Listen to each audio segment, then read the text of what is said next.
तो संडे है ना, तो हम तो कल बाहर घूमने चलेंगे, पिक्चर देखेंगे और फिर बाहर खाना खा कर आएंगे। कल का दिन तो एकदम मौज मस्ती वाला होगा, है ना जी? आप कल हमें घुमाने ले चलेंगे ना? हाँ पापा, कल तो संडे है ना, कल तो आप हमें घुमाने ले चलेंगे ना। कल तो हमारे मौज मस्ती का दिन होता है, हम आज ही अपना होमवर्क खत्म कर लेंगे।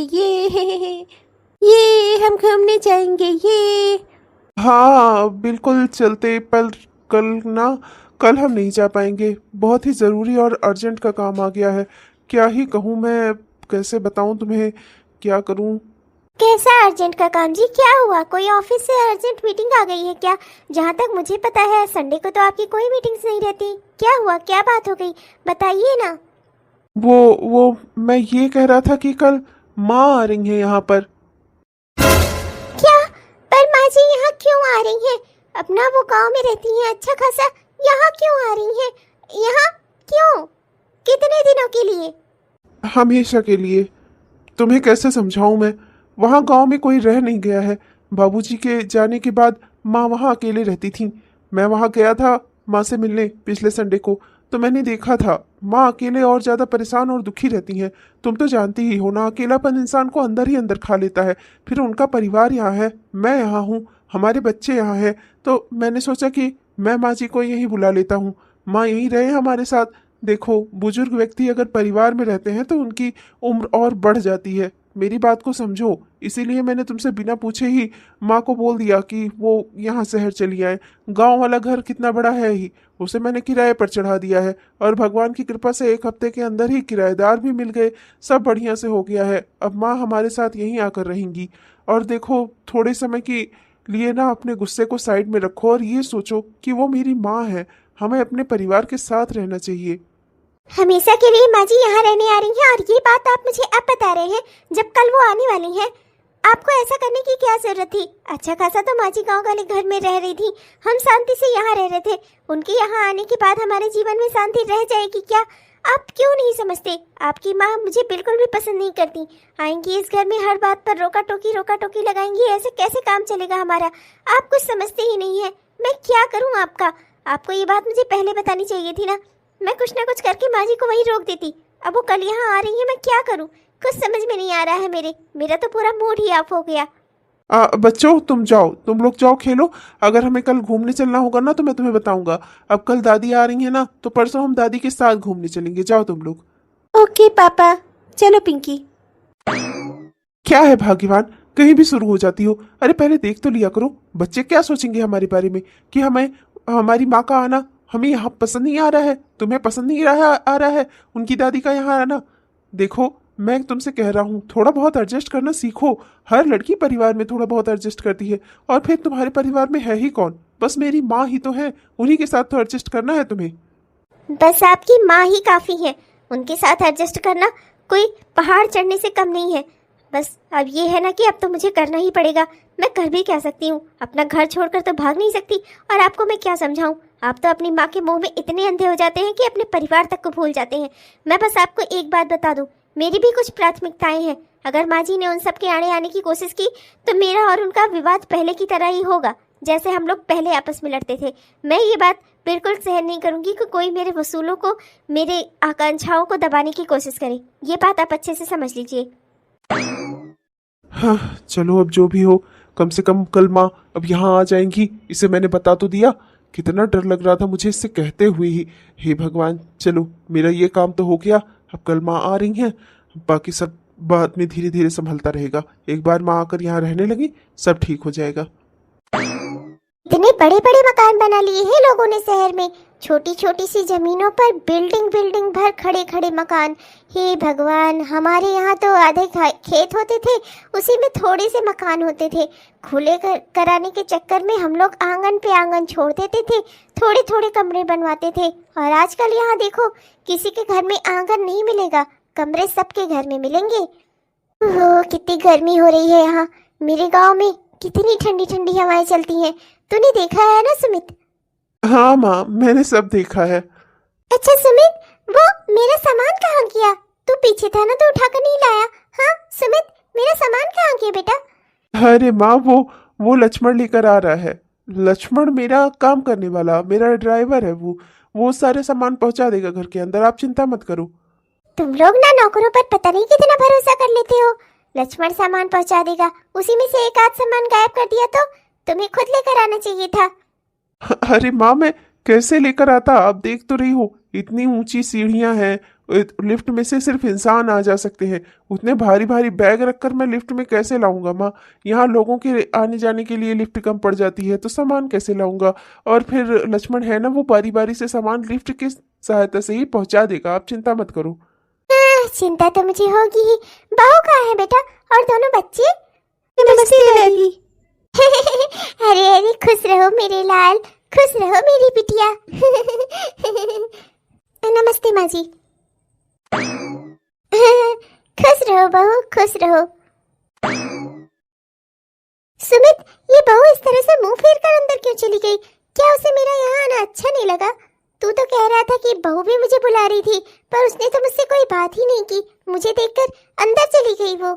अरे माँ, ऐसा कुछ नहीं है, आप ना बेकार में ही छोटी छोटी बातों को लेकर परेशान हो जाती हो। उसके सर में जरा सा दर्द है आज, इसीलिए बाहर नहीं आ रही है। आप कह रही हो ना बहुत गर्मी लग रही है, अंदर मैंने एसी लगवाया हुआ है, उसी एसी वाले कमरे में बैठी है वो, और अपने सर का दर्द थोड़ा उसका एसी में रहती है तो कम हो जाता है। आप भी चलो, वहाँ ठंडी ठंडी हवाओं में बैठोगी तो आपको भी अच्छा लगेगा, चलो। अच्छा अच्छा, ये बात है। चलो कोई बात नहीं, मैं ना एक बहुत अच्छा काढ़ा जानती हूँ। अभी वो काढ़ा बना दूंगी ना, बहू की सर का दर्द ऐसे पल में गायब हो जाएगा। हाँ, बस उसमें कुछ चीजें चाहिए होंगी मुझे। यहाँ कुछ मिल पाएगा मुझे? जैसे काली मिर्च और लौंग, अदरक, ये सब है तेरे घर में? मिल जाएगा मुझे? हाँ माँ, सब मिल जाएगा आपको। चलो, आप अभी अभी तो आप थकी हुई घर वहाँ गाँव से शहर आई हो, आते ही आप काढ़ा बनाने बनाने में जुट गई। चलो बैठो आप, मैं लक्ष्मण से कहकर आपको पानी दिलवाता हूँ, चलो। ना, मैं किसी लक्ष्मण के हाथ का पानी नहीं पीऊंगी। मैं अपना खुद लेके पी लूंगी हाथ धोकर। हाँ, तो परेशान मत हो, मैं अपना फ्रेश होकर हाथ मुंह धोकर अपना पानी पी लूंगी और बहू के लिए काढ़ा भी बना दूंगी। बस तू मुझे सब जगह दिखा दे, किचन कहाँ है, रूम कहाँ है, बाथरूम कहाँ है, सब दिखा दे। अच्छा ठीक है माँ, ठीक है। देखो आराधना, अब तो मान भी जाओ। अपना ये फूला हुआ मुंह मेरी माँ को दिखाओगी तो उन्हें कितना दुख होगा। अपना गांव में सारी सुख संपत्ति छोड़कर वो यहाँ आई हैं सिर्फ अपने बेटे बहू के साथ रहने के मुंह से, और तुम इस तरह से गुस्सा हुई हो। तुम्हारा मुंह ही फूला हुआ है, मेरी माँ देखेंगी तो उन्हें कितना दुख होगा। यहाँ वो सुख परिवार का लेने आई हैं, परिवार में दुख देखने नहीं आई हैं, समझो बात को। हाँ हाँ, जो दिक्कत होने वाली है मुझे और मेरे बच्चों को होने वाली है ना, आपको क्या है? आपकी तो माँ है, जैसे भी हालात में रखेंगी आप तो एडजस्ट कर ही लेंगे। दिक्कत तो मेरे और मेरे बच्चों के लिए है ना। आपका तो सब बढ़िया ही है, आपको क्या फर्क पड़ने वाला है? माँ जी के आने से और माँ जी के जाने से फर्क तो हम लोगों को पड़ेगा ना। आपका क्या जा रहा है? आराधना, बहू ये ले, काढ़ा पी ले। ये पी लेगी ना तो तेरा सर दर्द ठीक हो जाएगा। मैंने इसमें बहुत सारे तरह तरह के इंग्रेडिएंट डाले हैं, जिसे पी करना तुझे बहुत अच्छा लगेगा। ले पी ले, तेरा सर दर्द ठीक हो जाएगा।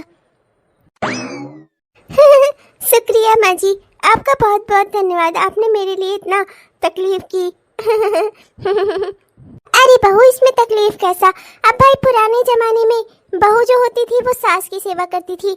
अब जमाना बदल चुका है, अब सास जो होती है बहू की सेवा कर देती है। क्या ही बड़ी बात है।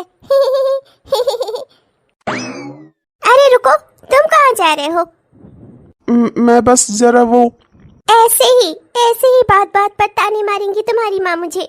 मेरा जीना दुश्वार हो गया अपने ही घर में। मैं पराये जैसे लग रही हूँ खुद को। आज मैं पराये जैसा महसूस हो रहा है मुझे। मुझसे पूछ तो लिया होता एक बार अपनी माँ को यहाँ बुलाने से पहले। सुनो, अब वो मुझे सुना रही है तरह तरह का। वो माँ ने जानबूझकर नहीं कहा, वो तुमसे क्या कहती हैं, बोल दिया उन्होंने कुछ भी। तुम भी ना क्या छोटी छोटी बातों को दिल पर लगा कर रखती हो। हाँ नहीं तो ऐसी कोई बात नहीं है। तुम भी अपना काम करो और मुझे भी अपना काम करने दो। शाम हो गई है, दोस्तों के साथ घूमने जाना है, बाहर सब आ गए होंगे, मैं भी चलता हूँ, बाय। रघुकुल रीत सदा चली आई, प्राण जाए परे वचन न जाई। ये सब क्या है माँ जी? हाँ, क्या है ये सब? सुबह सुबह आपने इतना तेज भजन बजाया है। अरे ये फ्लैट है, आपका गांव नहीं। कि आप कुछ भी यहाँ चिल्लवाओगी और कोई कुछ बोलेगा नहीं। आसपास के फ्लैट वाले सब सेक्रेटरी के यहाँ कंप्लेंट करने पहुँच गए। माँ जी, आपको शहर में अगर रहने का सलीका नहीं है तो आप शहर में आ क्यों गई? कितनी कंप्लेंट हुई हमारी, सेक्रेटरी आकर कितना गुस्सा हो रहा था मेरे ऊपर। माँ जी, मैं तो अपना रूम बंद करके सो रही थी, मुझे नहीं पता कि आपने ये सब कांड कब कर दिया। सुबह सुबह इतना तेज आवाज में, इतना तेज वॉल्यूम में आपने भजन बजाया। माँ जी, ये कोई मंदिर नहीं है, आपको समझना चाहिए था। अरे बहू, तो भी क्या बात कर रही है? अरे मैं मानती हूँ ये मंदिर नहीं है, पर घरों में भी सुबह भजन बजाना चाहिए। अरे भजन वजन बजाने से सुबह घर में बहुत ही अच्छा लगता है, कितना सब कुछ सकारात्मक सकारात्मक सा लगता है, वरना घर कितना खाली खाली सा लगता है। और तो ये क्या ड्रेस पहनकर ऑफिस जा रही है? अपना साड़ी में ऑफिस जाया कर बहू, कितना अच्छा लगता है साड़ी पहनकर जाना। हाँ, तो ये सब क्या ड्रेस पहनकर ऑफिस जा रही है? और भजन बजाने के लिए क्यों मुझ पर गुस्सा हो रही है? भजन बजाना तो अच्छी बात है ना, इसी बहाने राम का नाम कान में जाता है ना, करोड़ों पाप नष्ट होते हैं इंसान के।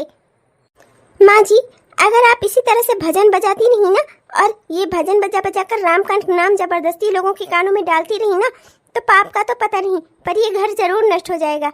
वैसे भी घर ईएमआई पे खरीदा है हमने, अभी तक इसकी पूरी ईएमआई भी नहीं भरी जा चुकी है। और आपकी ये जो रोज रोज की नौटंकी है ना, इसे देख सुनकर जरूर मुझे लगता है कि हम ईएमआई इसकी पूरी भर भी नहीं पाएंगे और लोग हमें यहाँ से निकाल देंगे। आप क्योंकि मानेंगी तो है नहीं, आपसे तो बात करना ही बेकार है। अब मैं सीधे सुमित से ही बात करूंगी। अच्छा बहू, चल छोड़ ये सब कुछ छोड़।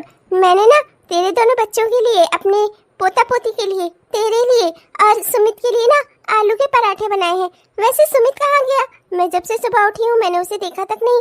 कहाँ गया सुमित? आलू के पराठे? इयू, वही तेल घी वाले। उसे खाऊंगी तो मेरी सेहत का क्या होगा और मेरे बच्चों की सेहत का क्या होगा? माँ जी, मैं आपको भी ये समझा रही हूँ, बहुत तेल घी खाना ना कम कर दीजिए। दिन ब दिन फूलती चली जा रही हैं आप। हाँ नहीं तो, अरे खुद भी सेहत पर थोड़ा ध्यान देना चाहिए। पर चलिए, आप नहीं दे रही हैं तो मैं ही आपको दिला दूं। हाँ नहीं तो, रोज रोज ये आलू का पराठा खाना अच्छी बात नहीं है। स्वादिष्ट लगता है तो जो जुबान को अच्छा लगे वही खाना जरूरी थोड़े है। खाना हमें वो खाना चाहिए जिससे हमारा मन खुश हो और शरीर खुश हो, ये नहीं कि बस जुबान खुश हो। क्या ही कहूँ आपसे, तो बहस करना ही बेकार है। मैं जा रही हूँ ऑफिस। बेटा सुमित, वो आपको इसलिए नहीं दिख रहे हैं क्योंकि उनकी नाइट शिफ्ट होती है, वो अभी दोपहर को 12 बजे तक आ जाएंगी। आप टेंशन मत लो, मैं आ जा रही हूँ अपने बच्चों को लेकर, उनको स्कूल छोड़ती हुई ऑफिस चली जाऊंगी। कभी कभी ना जब इनको कुछ बुरा बोल देती हूँ और उसके उत्तर में ये मुझे कुछ नहीं कहती ना, मुझे खुद से भी बुरा लगने लगता है। पर क्या करूँ, ये मुझे गुस्सा दिला देती हैं। लाओ चलो सॉरी ही बोल देती हूँ। हाँ बहू, जा अपने कपड़े चेंज कर ले तब जाना। ये क्या ये पहन कर रखा है, ये लड़कियों वाली पोशाक?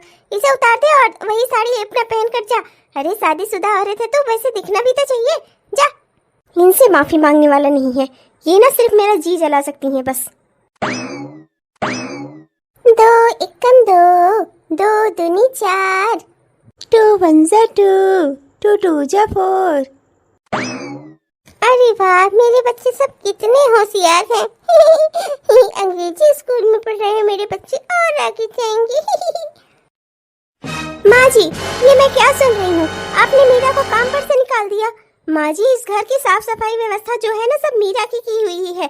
मेरे पास इतना समय नहीं होता कि मैं घर साफ कर सकूं, सब गंदा पड़ा रहेगा।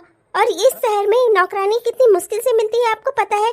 इतनी मुश्किल से तो हमने मीना को तनख्वाह पे रखा था, उसकी जितनी सस्ती नौकरानी दोबारा मिलना मुश्किल है।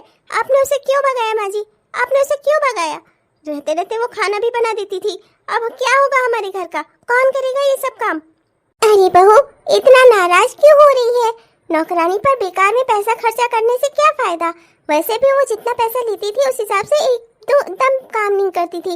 ऊपर से झाड़ू लगाती थी, ऊपर से पोछा लगाती थी। मुझे ना उसका काम बिल्कुल पसंद नहीं आया, इसलिए मैंने उसे निकाल दिया। अरे पैसे क्या पेड़ पे उगते हैं? तुम दोनों हस्बैंड वाइफ इतनी मेहनत करते हो तब जाकर इस घर में पैसे आते हैं। मैं नहीं चाहती कि तुम दोनों के पैसे इस तरह से बर्बाद हो। मैंने उसे निकाल दिया। मैंने उससे कहा कि तू जा और तू यहाँ दिखाई मत देना दोबारा। हाँ नहीं तो इतने छोटे मोटे से काम तो हम लोग घर में मिलकर कर ही सकते हैं। बहू थोड़े मैं देख लूंगी, थोड़ा तू जब ऑफिस से आती है तब तू देख लेना। हाँ माँ जी, समझ गई मैं। आप तो चाहती ही हो कि मैं ऑफिस में भी काम करूं, घर पर भी काम करूं, नौकरानी बन जाऊं। हाँ नहीं तो अच्छा खासा वो मीरा काम कर रही थी, मैं यहाँ इस घर में एक भी काम नहीं करने वाली। करो आपने ही निकाला है ना। अरे बहू, तो ये क्या बोल रही है? तो ये घर तेरा भी तो है। अरे वो नौकरानी फ्री के पैसे ले रही थी, कोई काम वाम नहीं करती थी वो। समझने की कोशिश कर, समझने की कोशिश आप करिए। आपको अगर यहाँ कुछ अच्छा नहीं लग रहा है तो पड़ी रहती ना अपने गांव में, यहाँ क्यों चली आई मुंह उठाकर? आराधना, तुम्हारी हिम्मत कैसे हुई मेरी माँ से इस तरह से बात करने की? हाँ, तुम्हारी सास है ये, तुम्हारी हिम्मत कैसे हुई मेरी माँ से ऐसे बोलने की? हाँ, ये घर ना मेरा भी है, इसकी ईएमआई ना मैं भी भरता हूँ, अकेले तुम ही नहीं भरती। तुम्हारी हिम्मत कैसे हुई मेरी माँ को यहाँ से बाहर निकालने की? हाँ, उन्हें यहाँ से जाने के बारे में कहने की तुम्हारी हिम्मत कैसे हुई? तुम्हें कुछ पता नहीं है इसलिए तुम बोलो मत। मीरा को इन्होंने बाहर निकाल दिया है, इस घर का सारा काम कौन करेगा? किसके भरोसे इन्होंने मीरा को बाहर निकाला है? मेरे ही तो। मैं तोड़ूंगी अपने पैर, इनका क्या जाएगा? मीरा को घर से बाहर निकाल दिया। अरे इस फ्लैट में, इधर इधर इस पूरी बिल्डिंग में एक नौकरानी मिलना कितना कठिन है, तुम्हें पता है ना अच्छे से। और तुम्हारी माँ ने मीरा को बाहर निकाल दिया। अब बताओ कहाँ से लाओगे दूसरी नौकरानी? जल्दी ही ये लक्ष्मण को भी निकाल देंगी। और जो तुम मेरे ऊपर चीख चिल्ला रहे हो ना, तुम्हें पता है सुबह इन्होंने इतनी तेज आवाज में भजन बजाया था ना कि पूरे फ्लैट वालों ने जाकर कंप्लेंट कर दी थी सेक्रेटरी के पास। और वो सेक्रेटरी आया था गुस्से में चीखता चिल्लाता हुआ। तब तुम देख लेना, एक दिन ना फ्लैट से भी हाथ धो लोगे तुम। इसी बस ईएमआई ही भरना, ये फ्लैट तुम्हारा नहीं होगा। जो भी हो, तुम मेरी माँ से इस तरह से बात नहीं कर सकती। आज तक मैंने अपनी माँ के ऊपर कोई चीख चिल्लाहट नहीं डाली, तो तुम कौन होती हो बोलने वाली? अगर इस घर से किसी को जाना ही है ना, तुम चली जाओ। माँ कहीं नहीं जाएंगी, माँ यहीं रहेंगी। अपनी माँ के लिए तुम मुझे घर से बाहर निकाल रहे हो? तुम्हारा दिमाग तो ठीक है? बड़े आए हो बोलने वाले। मैं कहीं नहीं जाने वाली, इस घर की ईएमआई भरती हूँ मैं क्यों जाऊँ? चुप हो जाओ तुम दोनों, चुप हो जाओ, मत लड़ो आपस में। मैं नहीं चाहती कि मेरी वजह से मेरे बेटा और बहू में कोई झगड़ा हो। बेटा, मैं मानती हूँ तू मुझसे बहुत प्यार करता है, पर ये भी समझने वाली बात है, मेरे तौर तरीके, रहने का सलीका सब कुछ मेरे गांव वाला है, जो यहाँ शहर में एडजस्ट नहीं हो पा रहा है। बहू सही कह रही है, वो अपनी जगह सही है। बेटा, तू मुझसे प्यार करता है, पर मैं शहर में एडजस्ट नहीं कर पा रही हूँ। बेटा, वहाँ गांव में भी तो मेरा परिवार है। गांव में जितने गांव के लोग हैं ना, सब मुझसे अच्छे से बात करते हैं। वहीं पर सुकून रहेगा मुझे। मैं यहाँ से चली जाती हूँ। तुम लोग अपना सुखी परिवार में आग मत लगाओ मेरी वजह से। अभी आए हुए मुझे 2-3 हफ्ता भी नहीं हुआ है और तुम लोग एक दूसरे से झगड़ा करने लगे। मैं ये नहीं चाहती थी बेटा। मैं तो सुखी परिवार में रहने आई थी, जिसमें मेरे बेटा बहू सब आपस में एक दूसरे के साथ रहें, खुश रहें। और अगर मेरी वजह से इस परिवार में कोई अलगाव होगा तो मैं यहाँ कैसे रह सकती हूँ? बहू, मुझसे गलती हो गई बेटा, मैं यहाँ एडजस्ट नहीं कर पा रही हूँ। तेरी कोई गलती नहीं है, तू मुझे माफ कर दे। मैं मीरा से भी माफी मांग लूंगी, तो उसे बुला ले वापस से। मैं यहाँ से चली जाती हूँ। भगा दिया ना तुमने मेरी माँ को। कितना समझाया था मैंने तुम्हें, पर तुम नहीं मानी। मेरी जगह अगर तुम्हारी माँ होती तब भी उनके साथ ऐसा ही करती जैसा मेरी माँ के साथ किया है तुमने। पिंकी, दादी चली गई, अब हमें अच्छी अच्छी कहानी कौन सुनाएगा? मम्मी पापा तो अपना ऑफिस के काम में बिजी रहते हैं, हमारा ख्याल कौन रखेगा? खैर तो चिंता मत कर पिंकी, मैं तेरा ख्याल रखूंगा, तेरा बड़ा भाई जो हूँ। शायद गुस्से गुस्से में मेरे मुंह से ही कुछ ज्यादा निकल गया। मैं ये तो नहीं चाहती थी कि माँ जी यहाँ से चली जाएं, पर मैं करूँ क्या? उनका यहाँ रहना भी तो मेरे लिए मुसीबत बनता जा रहा था। खैर चलो ठीक है, माँ जी अब गाँव चली जाएंगी, वहाँ माँ जी खुश, मैं अपना यहाँ पर खुश। सही ही है, सब धीरे धीरे फिर से पहले की तरह हो जाएगा। स्कूल में आज हाफ डे था पिंकी, हमारी जल्दी छुट्टी हो गई है। चलो पिंकी घर चलो, चलते हैं। नहीं भैया, क्या ही फायदा घर जाकर, वहाँ कौन हमारा इंतजार कर रहा है? माँ अपने ऑफिस में होंगी, पापा अपने ऑफिस में होंगे, कौन है जो हमारी देखभाल करेगा? रात को मम्मी आएंगी तो वो थकी हुई रहेंगी, पापा भी थके हुए रहते हैं। कभी कभी तो वो रात भर दिखते ही नहीं, सुबह ही मिलते हैं, और सुबह आते हैं तो सोने चले जाते हैं। पापा के पास भी कहाँ हमारे लिए टाइम है?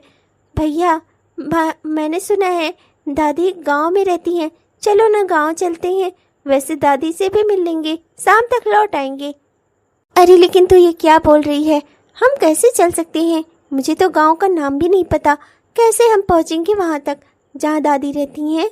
मैं घर नहीं जाऊंगी भैया, हाँ मैं तो दादी के पास ही जाऊंगी। हाँ सुमित, कुछ पता चला बच्चों का? बच्चे कहाँ चले गए सुमित? मैं अपने दोनों बच्चों के बिना कैसे रहूंगी सुमित? मेरा पूरा परिवार ही खत्म हो जाएगा। सुमित प्लीज मेरे बच्चों को ढूंढ दो। तुम्हें कुछ याद तो रहता नहीं। आज बच्चों का हाफ डे था, तुम लेने स्कूल क्यों नहीं गई उन्हें? तुम तो अपना समय से जाने वाली थी ना। 3 बजे पहुंची हो तुम बच्चों की छुट्टी के टाइम पे। हाफ डे था बच्चों का, बच्चे पता नहीं कहाँ चले गए। एकदम गैर जिम्मेदार औरत हो तुम। क्या कहूँ मैं तुमको। सॉरी सुमित, तुम मुझे बाद में डांट लेना, पर प्लीज अभी मेरे बच्चों को ढूंढ दो सुमित। मैं अपने बच्चों के बिना नहीं रह पाऊंगी, मैं मर जाऊंगी सुमित, प्लीज। मैं पुलिस में कंप्लेंट कर चुका हूँ।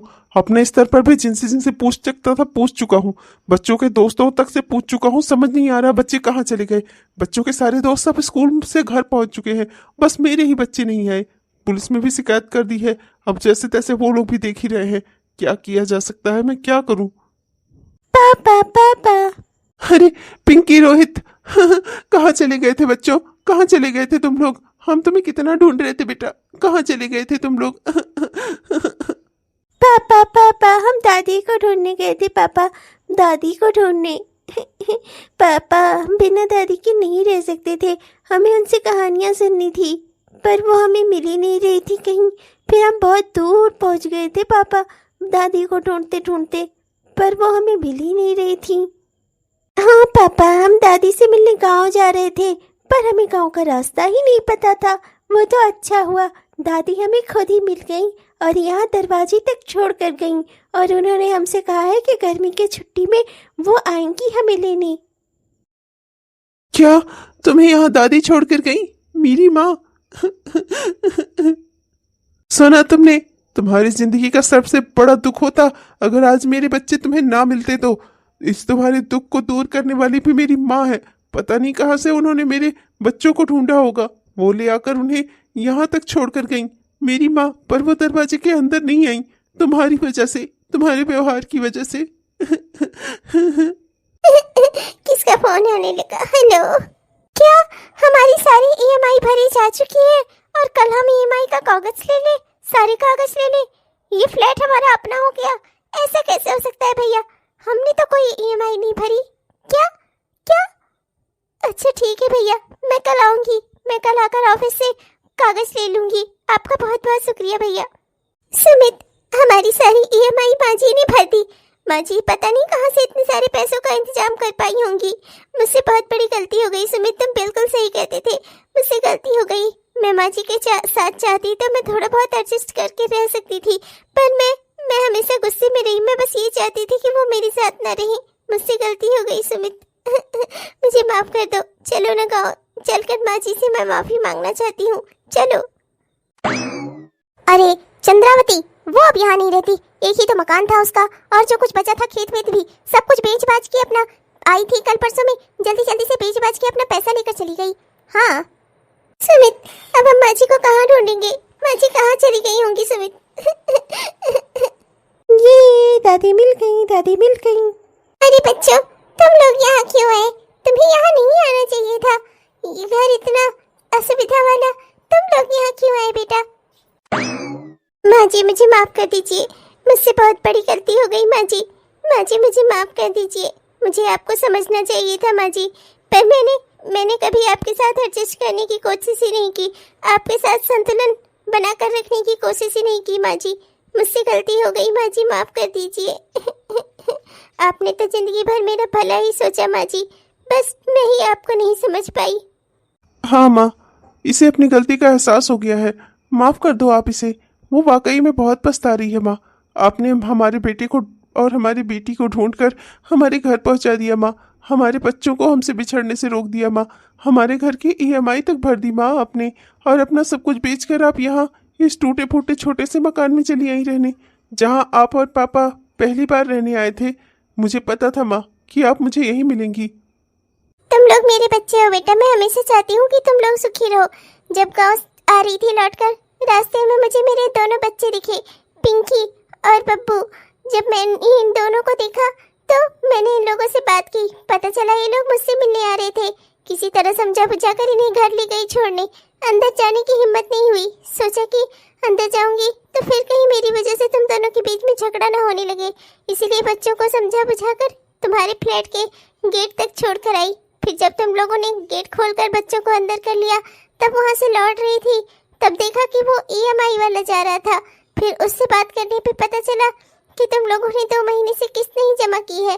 वो कह रहा था इस वजह से वो लोग तुम्हें घर से भी निकाल सकते हैं, बेघर हो सकते हो तुम लोग। मुझे बहुत दुख हुआ। मैंने सोचा आज तो मैं ये EMI वाला किस्सा ही खत्म कर दूंगी। वहाँ से फिर सीधे गांव आई। गांव में सारा सब कुछ बेच बाच कर पैसे लेकर वहाँ गई। EMI वाला ऑफिस पता करके वहाँ पे सारे पैसे भरे, रसीद ली, सब कुछ किया मैंने। मैं बस ये चाहती थी कि अब वो लोग तुम्हें परेशान न करें, वो घर अब तुम्हारा अपना हो जाए बेटा। मुझे अब इस बुढ़ापे में और करना ही क्या है, जो कुछ है मेरा तुम ही लोगों का तो है। माँ जी, आपने हमारे लिए इतना कुछ किया और मैं आपको गलत समझती रही माँ जी। मानती हूँ आपके रहन सहन का सलीका अलग है और हमारा सलीका अलग है, पर हम लोग एक दूसरे के साथ संतुलन बनाकर रख सकते हैं माँ जी। माँ जी, मैं आपके हिसाब से एडजस्ट करने की कोशिश करूँगी। माफ़ कर दीजिए मुझे माँ जी, मुझसे गलती हो गई। अपनी बेटी समझकर मुझे माफ़ कर दीजिए। उठो बहू, मैं तुम्हें हमेशा अपनी बेटी ही समझती हूँ बेटा। मैं मानती हूँ हम पुराने लोगों के रहन सहन के तरीके अलग होते हैं और तुम लोगों के नए जमाने के हिसाब के होते हैं। मैंने कभी तुम्हारी रहन सहन में कोई गड़बड़ी निकालने की कोशिश नहीं की। मैं बस अपने हिसाब से राय देती थी बेटा। अगर तुम्हें मेरी राय पसंद नहीं आती थी तो तुम मुझे बता सकती थी, मैं कुछ नहीं कहती। हाँ, मानती हूँ गलती थोड़ी मेरी भी है। मैं अपने जमाने की चीजें तुम लोगों पर थोपने की कोशिश करती हूँ, पर मैं ये जानबूझकर नहीं करती थी बेटा। मैं उस जमाने में रही हूँ। उस जमाने में मुझे जो अच्छा लगता था वही मुझे लगता था कि तुम लोगों को भी सुनना समझना चाहिए। मुझसे भी गलती हुई है बेटा, माफ कर दो मुझे। इसीलिए मैंने सब कुछ छोड़ छाड़ कर अपना इसी घर में चली आई। इसी घर में तुम्हारे बाबूजी और मैंने रहने की शुरुआत की थी। हमारे पास तब कुछ नहीं था। एक पोटली में 4 कपड़े लेकर हम इसी घर में रहने आए थे, क्योंकि हमारी हैसियत के हिसाब से यही घर मिला था हमें किराए पर। माँ जी, हमारे रहन सहन के तरीके अलग हो सकते हैं, पर हमारे विचार अलग नहीं हो सकते। मैंने जो गलती की ना माँ जी, अब मैं उसे सुधारूंगी। आप चलिए माँ जी, आपको यहाँ अकेले रहने की कोई जरूरत नहीं है। आप अपने परिवार में रहिए माँ जी, हम लोगों के साथ रहिए। हम लोग आपके हिसाब से एडजस्ट करेंगे माँ जी। हाँ माँ, आपको याद करके बच्चे भी आपको ढूंढने निकल पड़ते हैं। अब तो आपको हमारे साथ ही रहना होगा। मैं नहीं चाहता कि बच्चे दोबारा फिर कहीं जाए आए। बेटा, बच्चे अब कभी नहीं इधर उधर जाएंगे, मैंने इन्हें समझा दिया है। और माँ, मेरा क्या? मुझे कैसे समझाओगी आप? मैं भी तो आपका बेटा हूँ। क्या सिर्फ आप अपने पोता पोती की दादी हो? अपने बेटे का आप कुछ नहीं लगती? माँ, मैं आपके बिना नहीं रह सकता। आपको हमारे साथ चलकर रहना ही होगा। हाँ माँ, आप जैसे कहोगी ना हम वैसे रहेंगे। मुझसे गलती हो गई माँ, माफ कर दीजिए। और चलिए अपने घर में चलकर रहिए माँ, मैं आपको लिए बिना यहाँ से नहीं जाऊंगी। हाँ ठीक है बहू, मैं चलूंगी, तुम लोगों के साथ चलूंगी। मेरा भी दिल करता है कि मैं अपने परिवार में रहूं। गलती तो मेरी भी है, पर मैं अपनी गलती सुधारूंगी।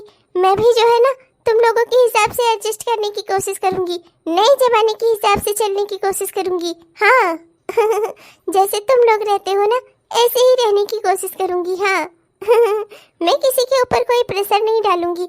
बस मुझे जो ठीक लगेगा उसे मैं तुम लोगों को बताऊंगी जरूर, पर मैं तुम लोगों के ऊपर प्रेशर नहीं डालूंगी कि तुम्हें ये मानना ही मानना है।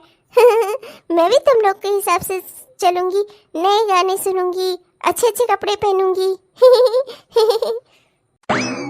और हम हर संडे घूमने जाएंगे और बाहर खाना खाएंगे और माँ जी मेरी स्मार्टफोन चलाएंगी, है ना माँ जी? स्मार्टफोन स्मार्ट लोग चलाते होंगे ना, तो मैं भी चलाऊंगी। अब बहू, उसमें वो मेरा इंस्टाग्राम खोल देना, ठीक है? इंस्टाग्राम? अच्छा माँ जी, मैं समझ गई। इंस्टाग्राम मैं खोल दूंगी आपका अकाउंट। हाँ हाँ, वही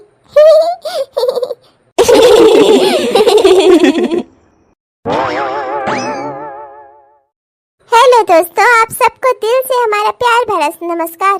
कैसे हैं आप सब? उम्मीद करती हूँ कि बहुत ही बढ़िया होंगे। आपने हमारा यह वीडियो पूरा देखा, इसके लिए आपका दिल से बहुत बहुत धन्यवाद। दोस्तों, कैसा लगा आपको? उम्मीद करती हूँ कि पसंद आया होगा, और अगर पसंद आया तो कृपया वीडियो को लाइक जरूर करिएगा दोस्तों। और हाँ दोस्तों, अपने दोस्तों को, रिश्तेदारों को वीडियो को शेयर भी जरूर करिएगा। और हाँ, अपने प्यारे प्यारे कमेंट्स तो हमें जरूर लिखिएगा। आपके प्यारे प्यारे कमेंट्स का ना हम दिल से इंतजार करते हैं दोस्तों। और हाँ दोस्तों, हमारे जिन भी दोस्तों ने अभी तक हमारे इस चैनल को सब्सक्राइब नहीं किया है, कृपया सब्सक्राइब कर लीजिए दोस्तों, सब्सक्राइब कर लीजिए और वो बेल आइकन दबाकर ऑल नोटिफिकेशन को ऑन कर लीजिए, जिससे हमारे इस तरह के वीडियोस आप तक हर दिन पहुंचते रहें। तब तक के लिए चलते हैं दोस्तों, मिलेंगे आपसे कल के वीडियो में। तब तक के लिए बाय बाय। बाय बाय दोस्तों।